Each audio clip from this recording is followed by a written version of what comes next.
Do it with Mr. Michael Dolphin. And then up there.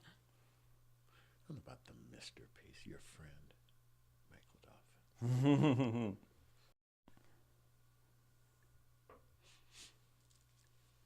There we go.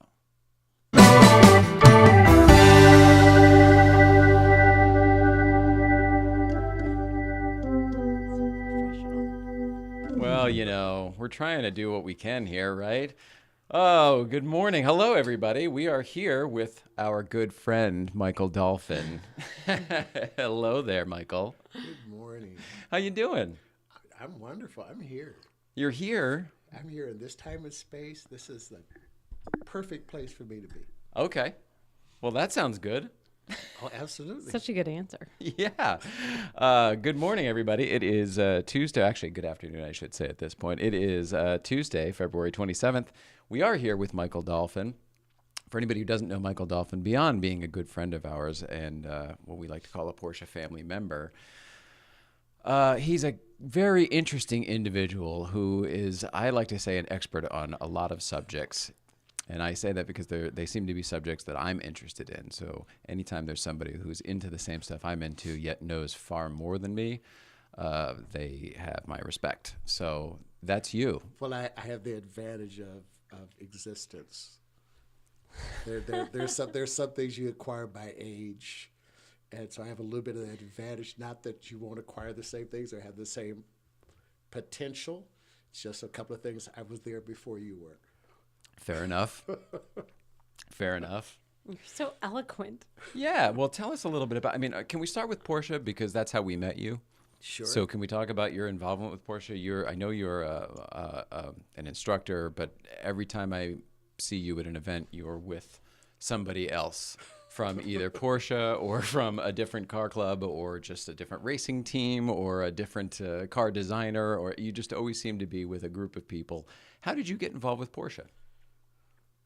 How did I get involved with Porsche? Is that okay to just jump right in? Sure, it is okay to jump right in. I'll tell you that I got involved with Porsche because of one of my heroes. When I was much younger, and I started in the music business, that was a long time ago, but I hope we talk about that too. There was a bass player in the band that I was in when I was a teenager who had a Porsche 914.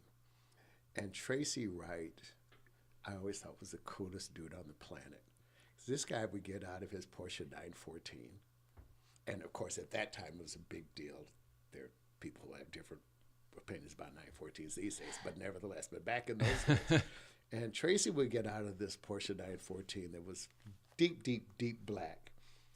And he would get out of his car in a white, crisp dress shirt, a pair of perfectly tailored black slacks, and a pair of really nice shoes. And he was 6 feet, maybe 6 feet one, tall, thin guy. Mm-hmm.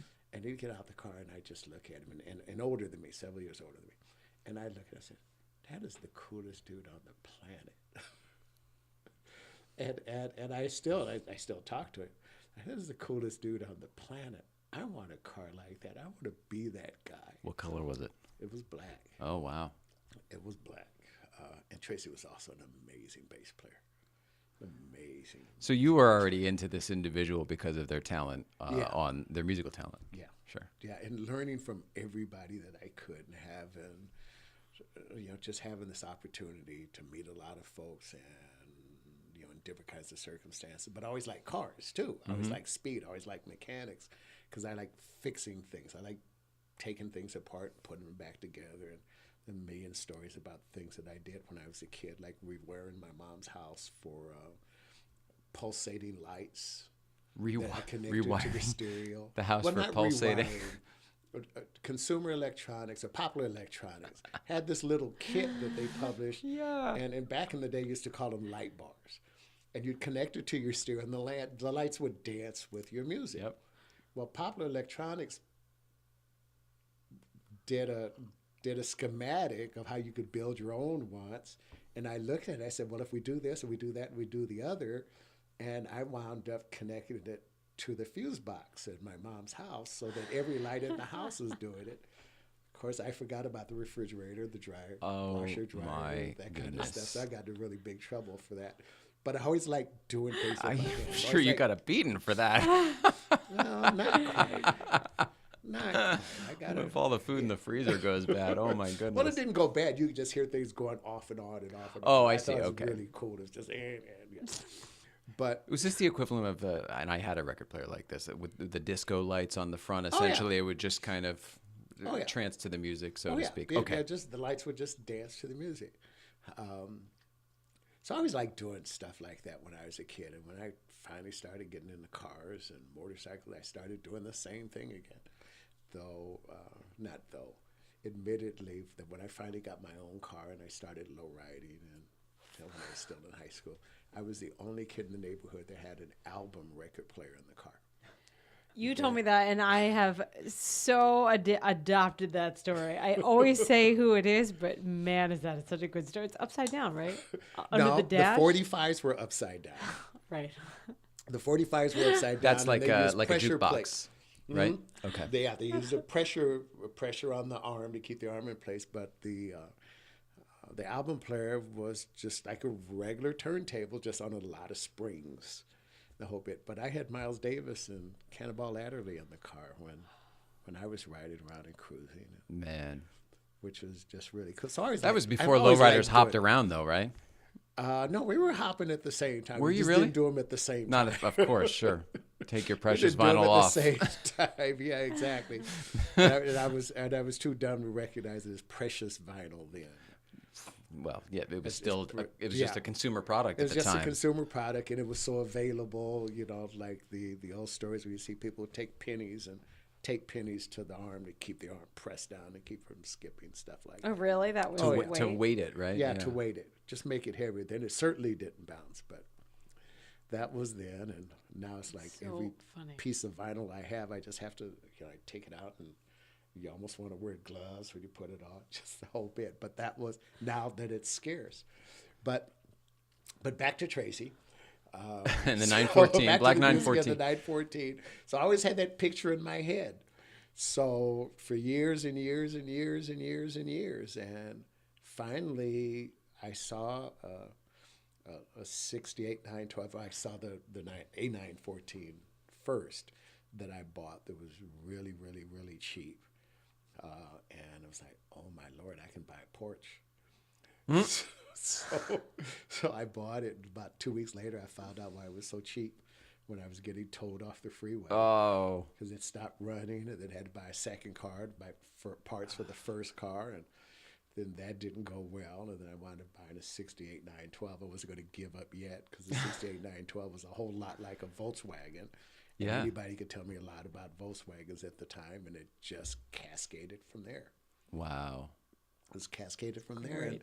But I think more than the cars themselves, just along the way, I've just been fortunate enough to meet a lot of people and to bond with a lot of people. I mean, I don't want to say I'm a people person. That sounds trite. But I relish the opportunity to meet new people. Yeah. And expect the best You're of good at that. everybody. Is And it- be open enough not only to meet, but to engage in conversation, which is, I think, generally speaking, as humans, we don't do that well anymore, that 5-minute conversation. That's Where where you- I was where- going to go with you. I feel that you're a communicator at heart. I feel like that would be the number one way I would describe you. And then you have tremendous amount of interests and specialties. But I feel that you're almost and forgive me if I'm talking out of turn, but I feel that you're a student of the human spirit, and that's what you connect with or something. I'd like that. There's so much to get from each other. Our life experiences, our backgrounds, places that other people have been that we haven't been, circumstances that other people experience that we haven't experienced. But more often, I think, in that what I always call the 5-minute conversation, that somewhere in that 5-minute conversation, if you get around to that 5-minute conversation, you'll find some place where you connect that was just totally unexpected. Yeah. Where you went to school, where you grew up, what your personal things are, the not so obvious things, not the fact that you got a Porsche parked there and I can see your Porsche, but just something else in your background that says, I remember those, or I used to do that, or oh, do you know so and so or so and so? I find that 5-minute conversations. You find the allow that to relatability? happen. Oh, absolutely. Hmm. Absolutely. I think it's a wonderful thing. And in the Porsche world, it's just that we're still people who happen to own a physical thing that we enjoy, but at the same time, we're still people, and we can talk about cars all the time. And sometimes there are conversations that are just totally about cars and engineering and these tires versus that tires, all those sorts of things. But it's a car. In the end, it's still a car. Whether you want to enjoy it, and you do enjoy it because of what it is, because of the engineering that Porsche brings to the table and the experience of it, and the long-lasting relevancy of the car and so on. But then there are people. That's what I really appreciate about it. It's just a through line to me, and it's like a marker that says what y'all have in common, but it's not really. It's not a ownership. You guys aren't like that. It's just a personality quirk that's what, like the 914 or the 911. Like, it's all varied, and then you can just bond with everyone over it. It's super neat to see. And recognize and appreciate the stories. Yeah. The humanism that goes behind the fact that I just bought that car. So what made you buy this car versus that car? How did you get to that space in life? Because I don't think that when I was younger, I ever thought I'd own an exotic car. Really? And to some degree, I don't even think of my Porsches as exotic they are in some ways in terms of sexiness, that sort of thing, but just an amazing piece of engineering that I can enjoy and that I can bond with. It's not a status quo item at all. Right. Yeah, I'll see that. It gives us an excuse to meet more people. Can we talk about some of the Porsches Sure. you have? Because I know of 3. Is that right? You have 3? Mm-hmm. All right. Can we go through the list? Yeah. First, the 2 914s. One was the 1.8. Was the first one was a 1.8. The second was a 2-liter. It was a 72 and a 74. And then after that failed, mostly because of my ignorance. That was my first Porsche too. I mean, mostly too because young of to own ignorance. it. I didn't have the knowledge. Exactly, or the experience. And it was pretty forward. This Porsche thing to me was kind of cool to have one because it was a status thing. Especially at that age too. Thing. Yeah, when you're in your 20s. But in terms of really knowing it and trying to figure it out, and then I went to a 68 912. That's what you were saying, more like Volkswagen. So. Yeah, more like Volkswagen, and easier to work on certainly than a 914. Why is it more like Volkswagen? The engines are very much identical. Yeah. With just a little bit of even the setup, right? I mean, even the setup, the platform of the car is similar, and with a little bit of more steroids attached to them, a little bit more of this, a little bit more of that. But one of the things, and hopefully nobody comes and beats me up afterward, even some things, if you got really smart enough, when you finally started to pay attention, is that there were some parts where you'd go to the Volkswagen dealer and get them rather than the Porsche dealer to get them, and they were a lot cheaper. And they were the same. No kidding. The same part, like fan shrouds and generators and little things like that. These are all yesteryear. Yeah, can't even imagine these days. I'm sure everyone knows that. So there's almost nothing that goes across the table. Maybe a couple of electrical engineering kinds of things, but not totally. Just show up at the lit show and you'll know. And so the 68 912, and then later I bought another 914 as a project in the. So you 80s. weren't done with the 14s. No. Said, I'm going to crack this sucker. If I really wanted to build a fast one, I never got to do that, to build a 914.6, but not an original 914.6, because they were a big deal even then. They were a big deal even then in terms of the rest of the crowd. But well, that was the one you want. The other ones were disposable. 80s, yeah, but by the time the 80s came around, you really wanted a 914 with a big 6 in it, like a 3-liter. Right. At the time, which were ready available, or a 2.7. They were ready available, so you could start to get more horsepower because they cornered on rails. We used to say, if you're driving a 914 and there's a left turn coming up, don't even slow down. Yeah. Just keep going. It's true. Really? Just so like an outrigger. balanced. Like an outrigger. Yeah, they're just so perfectly balanced. But first, you got to get them going. Well, that's the thing about the turns, though. I mean, we were talking to the professor the other day. He was here, and he's got just a little old, I'm assuming 2-liter. I'm not sure actually, but he's got that little sunflower one, Right. and he can't get it going for anything. So you just have to keep it moving in the turns, and that's where the momentum comes. Momentum. Yeah. Momentum, and then you get a guy as when I started racing and started spending more time at the track, and here's a guy with a 914 with a big 4 in it who was probably one of the most boring drivers I've ever watched. And yet when you look at his time coming, Yep. he'd wind up with fastest time of the day. Yep. Because he got through the corners and the turns so quickly. With no drama. With no drama at all. You expect to hear tires squealing and all that kind of stuff. Never would Bob. Never would Bob. He's just such an amazingly smooth driver. So the 6.8, 912, then the other 914. And then I had an opportunity, and this one I really had to stretch for, a 77 European Carrera. Ooh, cool. My birth year, The too. last of the real Carreras. A 3-liter. The European was, or is, very different than the 77 U.S. spec. Really? Yeah, the European was the 3-liter. The U.S. spec was the 2.7. The European was already flared, like an SE. The U.S. was still narrow-bodied, and a few other little goodies. But it's a much faster car, and basically it was the first 3-liter they built that was the turbo motor without the turbo. No kidding. And so I'm told, because I still have mine. You do still have it. That was going to be my question. Yeah, I still have it. Cool. It's in the garage. And I'm told by the people who do this, and as much as I love the cars, I depend on a lot of other people for information. Mm-hmm. But I'm told there are only 46 of them in this country. Well, that sounds low.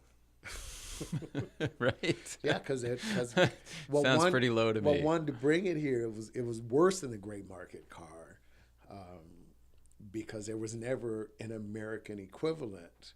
So it was different than in some of the early literally a gray car that was markets never sold here. It was a car Forget that was not never through sold Porsche. Here, never intended to be here. Right.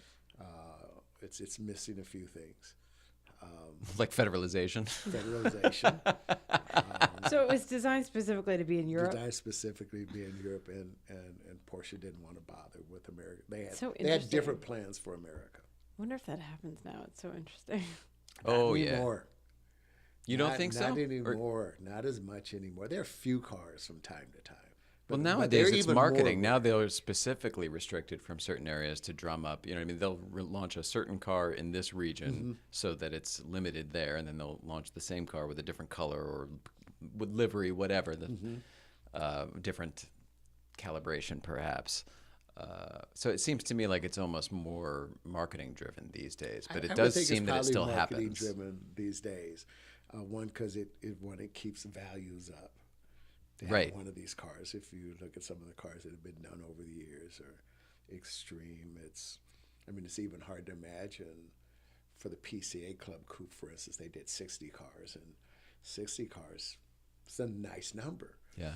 But for the All America, Was that for the 60th anniversary? International Club Coupe, there was another car that was intended to recognize the Porsche clubs of the world, and there are only 13 of those. Is that the light blue one? No, it's the green one. Okay. It's Dark green? I think it's hunter green. Okay. It's dark green. It's got some other goodies on it. There were only 13 produced, and it's a 991. That's what I was going to ask. It was a 991. It's only 3 or 4 years old. The light blue one I'm thinking of was 997, right? Was that also a club coupe? It was like a metallic light blue, and that was a small run as well. Yeah, that was the 997. Yes, that was the one in I forget which blue. But that was a club coupe. That as was well. a club coupe. And there were 60 of those. Yeah. Okay, so 13 of the green ones. 13 of the green ones. And what is that significant? That's The Porsche Club 13 non-America. Porsche Club around the world. Porsche Club North America, Porsche Club Japan, Porsche Club South America, Porsche Club Africa, Porsche Club. Cool. So there were only 13 done in the world. Neat. Sorry for the sidebar, but that's kind of interesting knowledge, or interesting information. That's the other thing that's out there. There's all these little pieces of things that are floating around out there, and then somebody else tells you something you didn't know. I always hear like that. I always feel like, where did those go?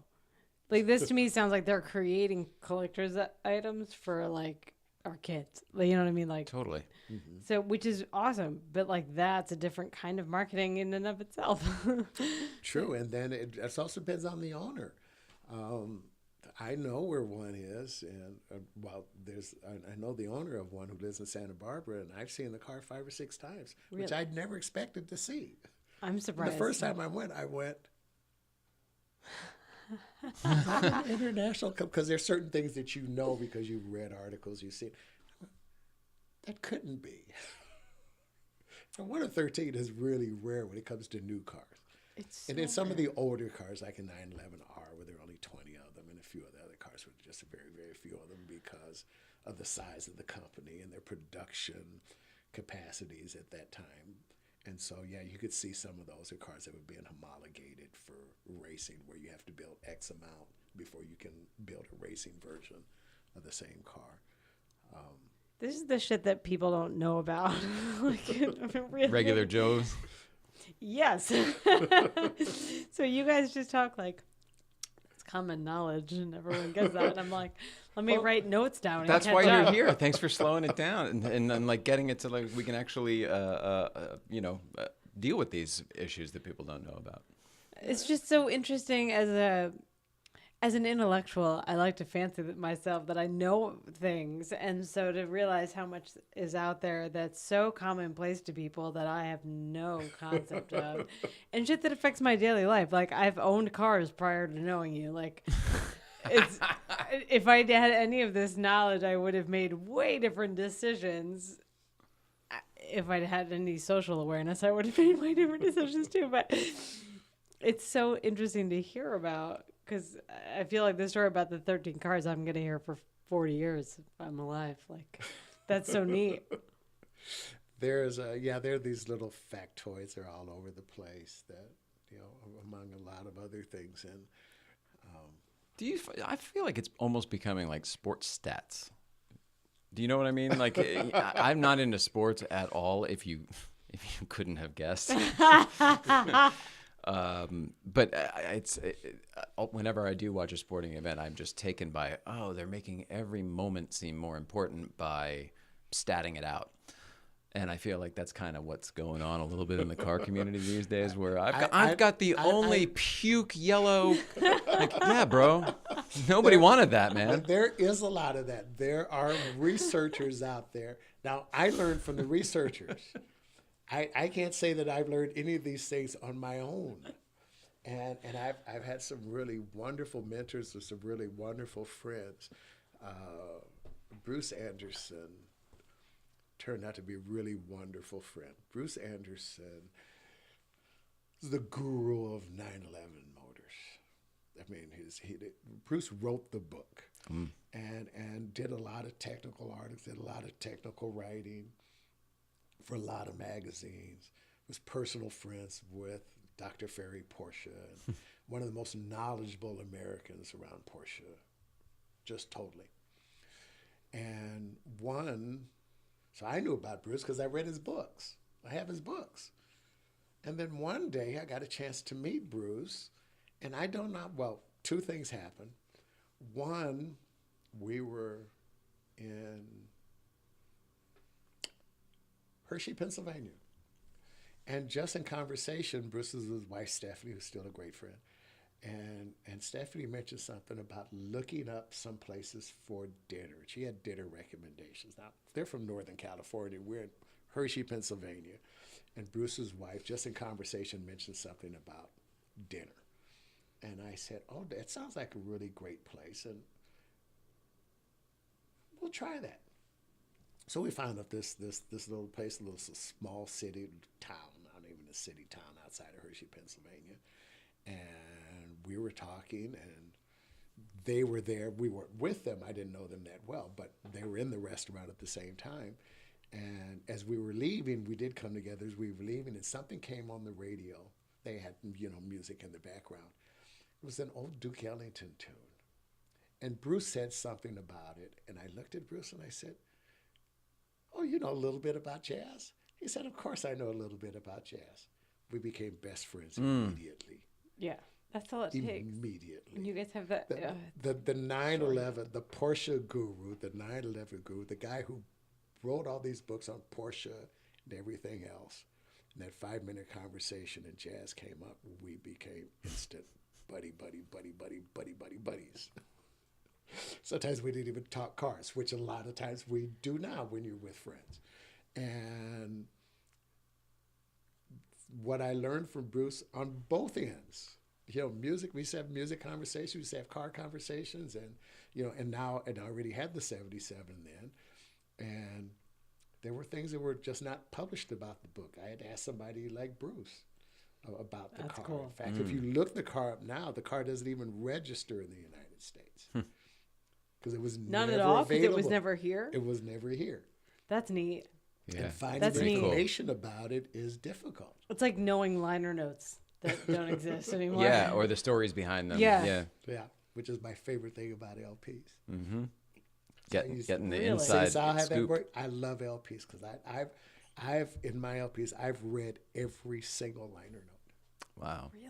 every single one. I remember when you used to unwrap them and bring them home, and you would read it while you listened to the album. So, I mean, it was like an experience. You'd come home, get it unwrapped, and throw it on there. Yeah. Or a CD, whatever. I mean, Yeah, whatever the medium. I'd want to know who the bass player was and who the drummer was and who the arranger was. And I'd want to know all of those things. I mean, I already knew it was a Michael Jackson album. That's good.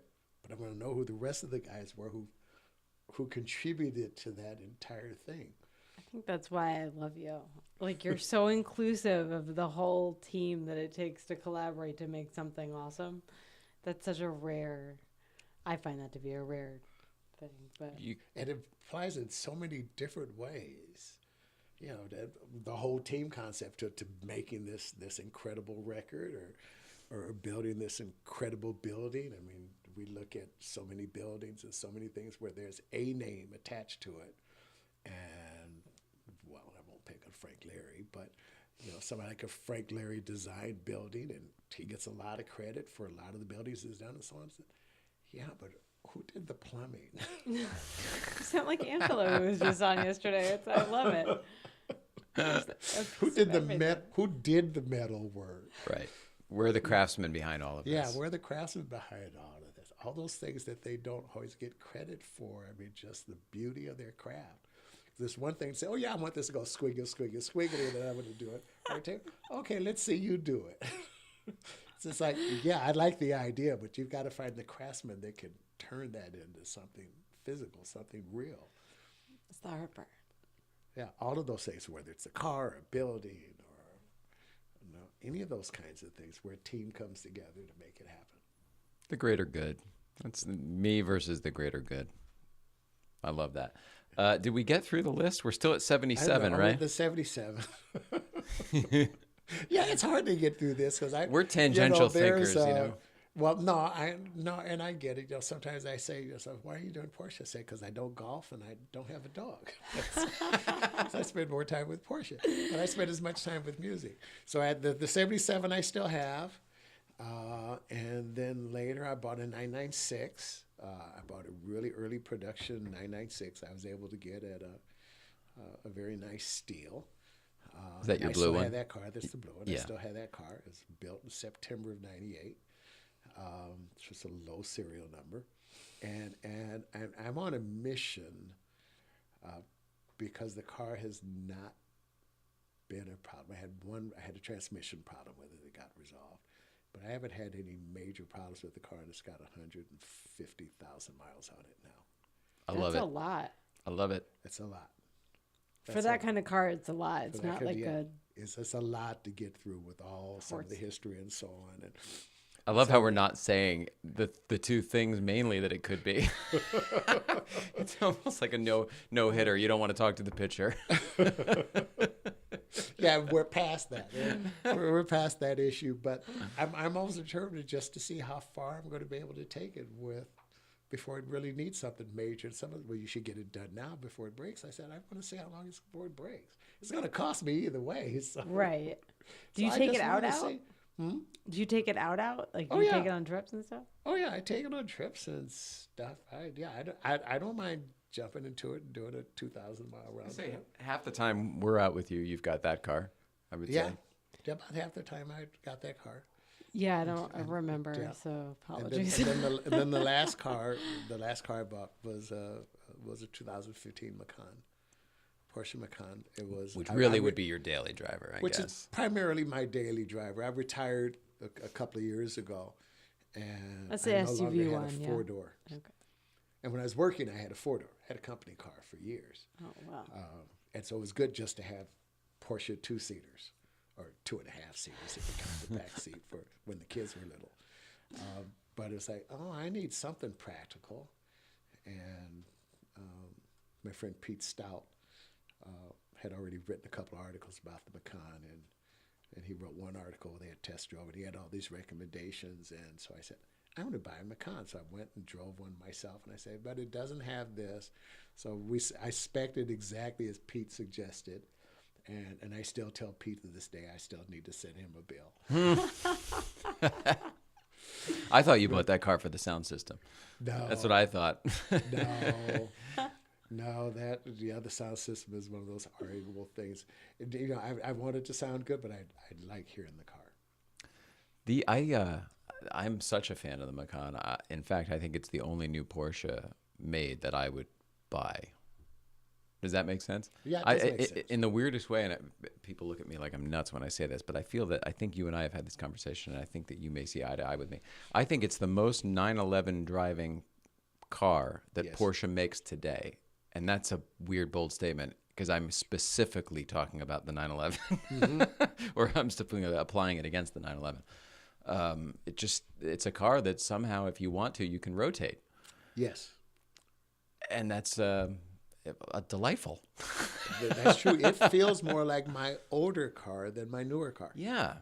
I mean, it's got all the bells and whistles and the comfort of the new stuff. And I don't mean to say that, but when it comes to a drivability and Yes. the driver's physics, driving dynamics, you can just get it to move. And it's got the 911 dance. It's got the 911 dance. You're absolutely right. The fact that you can track an SUV is fucking crazy. Yeah, we just watched the Grand Tour. It was maybe the last week one, but they took a number of SUV type cars out.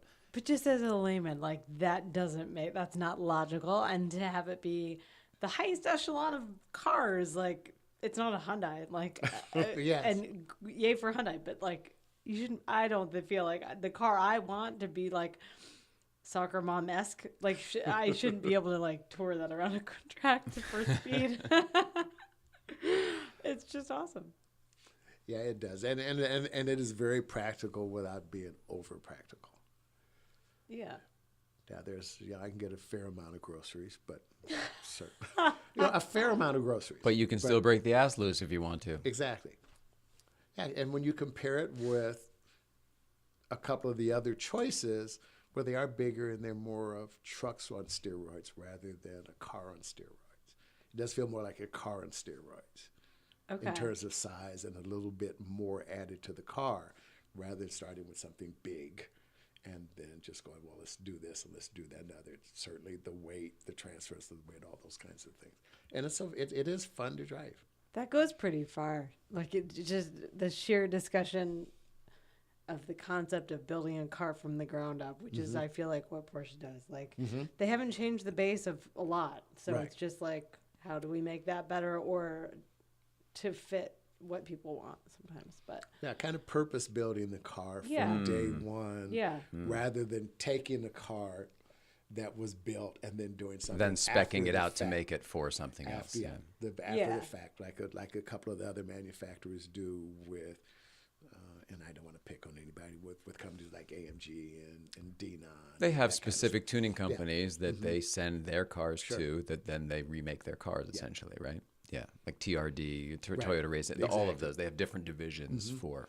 Yeah, M just divi- bring M us the division. same car and then we'll we'll do the car. You build the car, then we'll add something to it. That used to be huge in the muscle car world, right? With Roush and Celine and all those guys. Can we talk about the Porsche family in the way that if Nicole and I have ever been at, I'm thinking specifically of Friends of Steve McQueen last year, if we've ever been at a car show or an event or whatever, and you introduced us to someone, it doesn't matter who it is. It could be Dick Douglas and it could be Chad McQueen. It doesn't matter who it is. There's Jay and Nicole, and they're okay. They're in the family. I'll tell you what, I don't know what the hell those words mean, but they carry a lot of weight in the world, because you say to Chad McQueen, oh, here's Jay and Nicole, they're good people. All of a sudden, like, he's the nicest guy in the world. Like, and not that he wasn't before, but all of a sudden he knows us every time. He remembers us every time. You are well established, clearly. And I don't even know what my question is here. I really wanted to just bring this to other people's attention.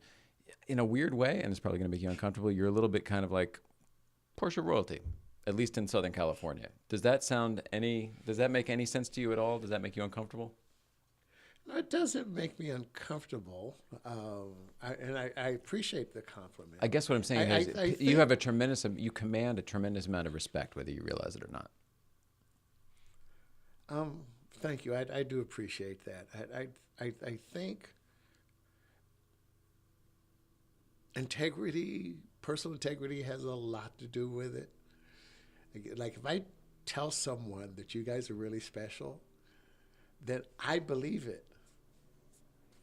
And people know that I wouldn't have said it unless I believed it. That's the difference. Like, you're a good people finder, and you're good at picking out the good people. I really like that about you.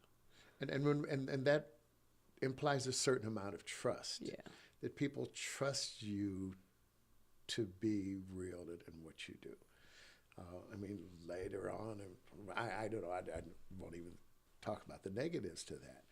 But when you say somebody, this is a really good friend and they're really good people and we enjoy each other's company a lot, for that person that you're introducing them to believe it, because they know who you are and they know kind of what you represent. I guess in today's terms, it's kind of almost your personal brand. And that your personal brand has never thought of it that way.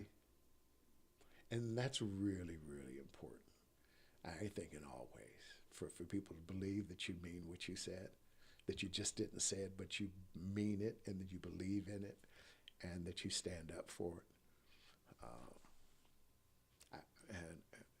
I hope that's what it is, because I do always try to speak from, again, there's so many things that get bandied about, that it doesn't sound trite, from truth. From truth, which is another one. I appreciate the term. I say, but it's not to be taken lightly. That it becomes a byword of the day. But speaking from truth, because I said it, I believe it, and I believe it 1,000%. I love you. I don't have anything. My goodness. Let's watch a video. But I think we're all capable. I think we're all capable as people. One of my great friends is my political opposite. And one of the things I don't do with him is engage certain conversations. Because he really is a good guy. Really is a good guy. It's just some of his beliefs are different than mine. Whether it's politics or his view of the world, he's very strictly conservative, but he's a good guy. And so I can put those things aside in our conversations, because I may just not respond. He does fish every now and then, and I just don't respond. Just don't play the game. I don't play the game, and he knows it. He kind of enjoys it that way, because he knows I know when he's fishing. It's good-natured ribbing is basically, right? Yes, kind of that. But I'm okay with him believing what he believes, because that's what we all do. Right. I mean, we all Good for believe you. what we believe, and we're not always necessarily right. It's our view of the world, and whether we get 10 people who agree with us and 10 people who don't, and we think that's really crappy and that sort of thing. That's our view. So, part of being that, and I don't know, being accepting, I think, of who people are, as long as you know who they are. Well, that's the authenticity again. As long as you know who they are, you give them the chance to be who they are. Some things you don't forget. There was a song quoted just a few days ago that I've quoted a lot in my lifetime. It's not a poem; it's a song. "The Snake." It was written by Oscar Brown Jr. back in the 60s. Oscar Brown Jr. was an activist, a social activist, a civil rights activist, and an amazing, amazing performer. He was a storyteller. He was a griot. All of his songs had to do with these stories about life. Brother, where are you? And I was cool, and things like that. And you listen to these songs, you go, yeah, I kind of see that. But he wrote the song called "The Snake" that he didn't get credit for the other time. And the thing about accepting people who they are, and it's the story about the woman who finds a snake by the road in the middle of winter, and he's frozen to death. She takes it home, she nurses it back to health, and the snake is very appreciative, and they're sitting in front of the fire, and suddenly up jumps the woman. She said with a cry, your bite is poisonous. You've bitten me, and now I'm gonna die. "Shut up, silly woman," said the reptile with a grin. "You knew damn well I was a snake when you took me in." Yeah. You're chastising me for being who I am. Exactly. And so some of that sometimes is what we have to accept carefully. Because yes, I mean, so yeah, she did save his life. She did nurse him back to health, and I think she expected too much. She did what was the right thing in her heart. She didn't allow the snake to die, but at the same time, he was still a snake. So it's kind of having realistic expectations in place. That's hard. Even when you're dealing with snakes, realistic expectations. If you know it's a snake and it's a poisonous snake, just be careful. That's all there is to it. I mean, I was listening the other day on public radio that the rattlesnake festival was happening somewhere in Texas. Are you going to go? No. But it's this whole thing with Rattlesnake Festival and thousands of rattlesnakes in a snake pit, and people get in the middle of the pit and all that sort of thing. But they all recognize that these are snakes. Yeah. So it's not that they just jump in. It's just understanding what snakes are, what their habits are, what that sort of thing. As long as you're playing with a snake, just don't forget that you're playing with a snake. So even accepting people on terms as if my friend, the conservative, the Republican, it's okay because I know who they are, and you kind of deal with them that way. And I think that's potential with everybody. Everybody, and I don't mind. It's not even a game. It's just it's a game you play. No, it's just real. It's just reality. Yeah. Yeah. If you had an ulterior motive, it would be a game, but you don't. So No. It's all just life. No ulterior motives at all. And then I get to hang around with car, and Porsche Club has the saying that it's not the cars, it's the people, and it does sound really trite. It really does sound really trite. I'm thinking, is there some other way to kind of restate that? There are many other and better ways to state that. I don't even don't get me started. I know. It is very true in that. It is very true in that because it's still only people in the end. Yep. It's still only people in the end. Circumstances got little or nothing to do with it. So in Porsche world, I've been happy to meet more. I mean, my ratio of positive circumstances to negative circumstances. I mean, I met people all over the country, and Europe, who are into Porsche and so on. And I'd say my negative circumstance is probably 1/100th of 1%. Wow. And that's pretty awesome. Someone Wow. said, I've once tried to say, well, I can count the negative people. I've counted on one hand, and then I figured out it's too hard for me to remember enough people to fill up one hand. Good for you. Because they just went by the by and said, okay, just by the by, just Yep. done. It was a moment. Yeah, it was a moment. Moment gone. It was a moment. Yeah, moment gone. You know how many we waste? You know what I mean? Like just do it. Looking at our stupid phone. Yeah. Life's too short. You blow 30 seconds talking to a douchebag. At least it's a real experience. Get away from your screen. Oh, jeez. Oh yeah, there's a lot of that. It's a whole nother conversation. But oh, go ahead. no, you go ahead. No, I was gonna say Breakfast Club. Breakfast Club. Yeah, I was gonna play a short video from Breakfast Club, but I wanted to, you've come to a few of those. No, it's not that. Actually, yeah, let's just play it real quick. I think you were there for this one, although I don't know if you were in this video, but somebody asked about it the other day, so I'm going to play it again, even though it's available on YouTube. I will play it again, and we will send it up there. I think this will work.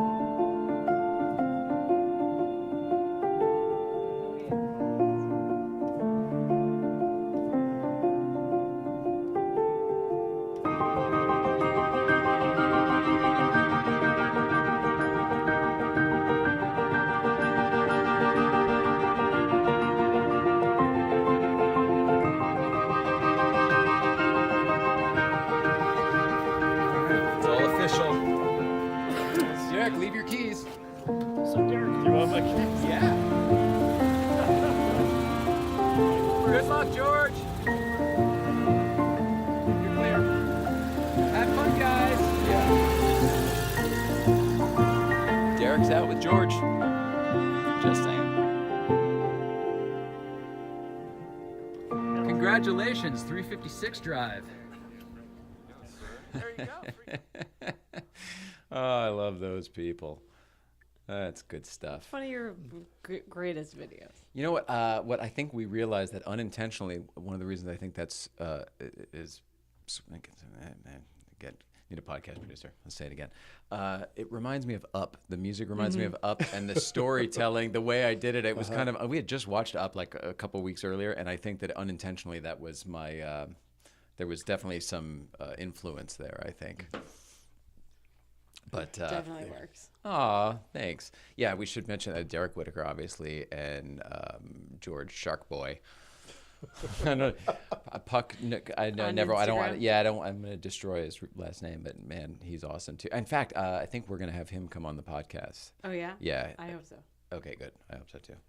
Fabulous. It should be fun. And Breakfast Club, we get to meet more and more people, and I love the thought that our circle grows by the day. Yeah. By the Isn't it? day. Kind of our goal, right? Yeah, there's so many wonderful people out there in terms of experiences and so on, and people to learn from. I think life is a learning experience. We teach and we learn. Yeah. And that we're just not done yet. I mean, and I love Breakfast Club one because you guys are there. Oh, come on. But that is very nice always, of you. It's always fun to drive up there and hang out with a few folks. The Friday mornings and are it is fun. amazing how willing we are just to hang out. I mean, week before last when I was there, we sat outside on that tree trunk for another 2.5 hours. That same day? I'm so That glad. same day. How great is that? I think we had to leave early because we Yeah, came you to had record with the somewhere to go. professor or something. I Yeah. think we had a podcast to Yeah, do. We you did had, the you had professor. somewhere to go. And the 3 or 4 of us, Oh, that makes me we so just happy. went outside. It was a nice sunny day. It's a beautiful, gorgeous day. Yeah. And we just went outside and we just sat on the tree trunk. A couple of the bikers came over and we talked. And love it that. was just a wonderful, wonderful day. We love Newcomb's Ranch so much, not just because of Newcomb's Ranch, but sitting out there, the nature, the fresh air, the camaraderie. You feel like, I mean, that's really one of those, all right, we're all one. We are all one people. We're all one organism. It's just, Yeah. But I feel simpatico, isolated. clearly. Like you go up there and you see the Caltrans people and you see the fire people and everyone working on the roads. Like it's all for. We're all Yeah, because waving. it's just so great. And like Danny's awesome over at Newcomb's and like the people that are there, it's like family. So For sure. there's a really cool community piece to it that I didn't know I needed so bad. You're right about the community because we all wave at the guys and they're hanging out the truck windows, you know, to wave back at Mrs. Ryan over here. And I remember even one day we were out there looking at cars or something after Breakfast Club, and somebody went by and beeped, and I waved, and you're a friend of yours? I was like, firefighters, friends of all of ours. Friend of all of ours. Yeah, Absolutely. Exactly. Yeah, and a double shout out to Danny, because you walk into Newcomb's Ranch and Danny's just got this huge smile. She's looking It's out the really window. The wonderful, coffees are yeah. already on the bar, Yeah. ready for you, and that huge smile. Hey guys! Yeah, Oh, it's the best. yeah. We pretty much have our two family spots. There's our mountain family and our Malibu family, because we have the Malibu kitchen, of course, and Susie and Bill and everybody over there. Gosh, yeah. I hope that you continue. I hope you can Well, make I it to will. more, because you Oh, I will make it You're to such- more. Not everyone, but I'll make it to more. you're such a I don't know, just your warmth. Your warmth is what we're both feeling here But today, it's and loving mutual. in general. But it's mutual. There's, you get what you give, not the other way around. You're good at acknowledging that, and that means a lot to me. Yeah, and seeing things the right way. I love your eyes. Will you come back? We're kind of out of time, but would you come back and you've got so many stories that I personally have heard that I kind of wanted to get to, and we just don't get to anything on this damn show. I gotta be better about that too. But you're such a good storyteller, and even though everything you did today was awesome, there's so many things I want to get to that we didn't. I don't mind. I love these conversations. I don't know how much other people will be interested in, but no, I love these conversations. If it doesn't even have to be a podcast, we just sit and talk over chili fries. Oh, I love it. All right, Michael Dolphin, thank you for Thank being here. you. We love you. Tomorrow we've got Kate Post Spitzer, former producer of The Daily Show. She's worked everywhere. She has her own company now, pitching television shows, etc. And we're going to talk to her tomorrow. Yeah, I'm excited. Michael Dolphin, we love you. Seriously, you guys love you so much. Thank you for coming, and we'll see everybody else tomorrow. Mrs. Ryan, I love you. See you tomorrow.